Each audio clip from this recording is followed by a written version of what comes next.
¿Cómo les va, gente querida? Bueno, espero que muy bien.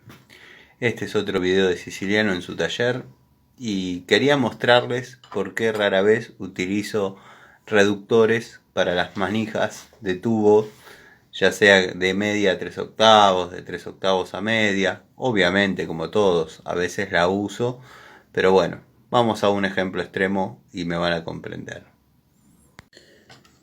Tenemos un tubo de 36 Inafor, muy bueno, se utiliza mucho en lo que es punta de ejes, pero a veces el encastre de 3/4, pero a veces, bueno, no tenemos la manija de 3/4, tenemos un buen mango de media y lo usamos, pero también lo podemos usar con 3 octavos,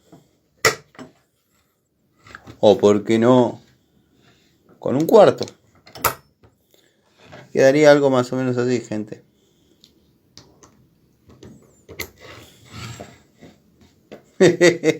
Bueno, espero entiendan el concepto.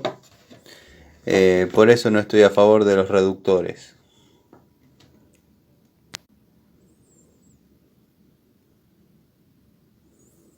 De 1/4 a 3/4 sin ningún problema.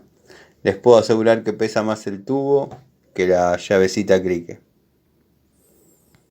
Bueno, gente, espero que entiendan el concepto. Yo sé que con tal de trabajar, trabajamos con lo que tenemos, hacemos lo que podemos, pero esto demuestra, esto es un caso extremo. Nadie va a usar un tubo de 36 con una manija de 1/4, pero se me ocurrió hacer la demostración de por qué no estoy muy a favor de las reducciones y justo tenía todas las cosas y bueno, les hice el videito.